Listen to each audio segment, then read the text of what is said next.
आज सुबह सुबह नहा धोकर एक झोले में थोड़ा आटा डाला, थोड़े चावल डाले और थोड़े फूल लेकर और फिर झोला कंधे पर लटकाकर चल दिया गांव के मिलना स्वामी मंदिर की ओर। और फिर रास्ते में रुककर दुकान से तेल, धूप बत्ती, अगरबत्ती, बतासे अगर वगैरह बाकी की बची हुई पूजन सामग्री भी ले ली और फिर फटाफट से पहुंच गया मिलना स्वामी मंदिर में, जहाँ रामनवमी और नवरात्रों के उपलक्ष्य में अखंड रामायण का सुंदर सा भव्य पाठ कराया जा रहा है। और फिर मैं जितनी भी पूजन सामग्री, आटा, चावल, तेल अगर वगैरह लेकर आया था वो सब पकड़ा दिया पुजारी जी को मंदिर में चढ़ाने के लिए। और फिर लगे हाथों पुजारी से टीका चंदन लगवाकर आशीर्वाद भी ले लिया। और फिर मंदिर में आए हुए सभी भक्तगणों के लिए रख दी चाय गर्म होने के लिए चूल्हे में। और जब तक चाय गर्म होकर उबलती उसी बीच मैंने सब्जी बनाने के लिए बड़ी सी लोहे की कढ़ाई को बढ़िया से धोकर साफ करके चमका दिया। और तब तक चूल्हे में रखी हुई चाय भी उबल गई और फिर एक एक करके गिलास में डालकर सारे भक्तगणों को मिलाई बढ़िया सी गर्मा गर्म गुड़ वाली मसालेदार चाय। और फिर लगे हाथों चूल्हे में आग भी जला दी, जहाँ लकड़ियों में बनेगी पियर देसी घी और दूध से पहले प्रसादी और उसके बाद सभी भक्तगणों के लिए बनेगा भोजन। और प्रसादी का बर्तन गर्म होते ही पुजारी जी ने सबसे पहले चूल्हे को शुद्ध किया और उसके बाद शुरू कर दिया प्रसादी बनाना। और फिर मैं अपने हाथ के सारे क्रियाकलाप निपटाकर बैठ गया अखंड रामायण के पाठ में।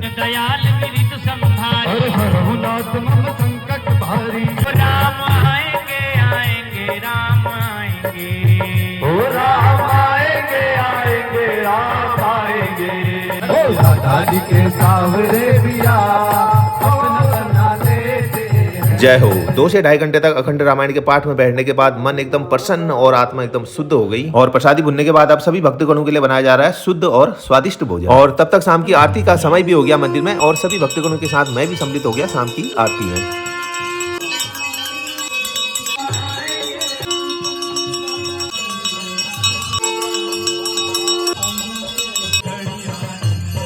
जय हो। जोर से बोलो मिलना स्वामी की जय है। और फिर आरती संपन्न होने के बाद मंदिर में आई हुई सभी महिलाओं ने मिलकर बनाई गर्मा गर्म चपातियां। और फिर भोजन बनने के बाद सभी भक्तगणों को एक एक करके बढ़िया से गर्मा गर्म भोजन करवाया। और अंत में मैं भी स्वादिष्ट भोजन का स्वाद लेकर और मिलना स्वामी का प्रसादी लेकर सीधे आ गया घर। और घर आते ही झोला श्रीमती जी के हाथ में पकड़ा दिया जिसमें था मिलना स्वामी का प्रसाद। मैंने कहा सबको बांट देना। राधे राधे।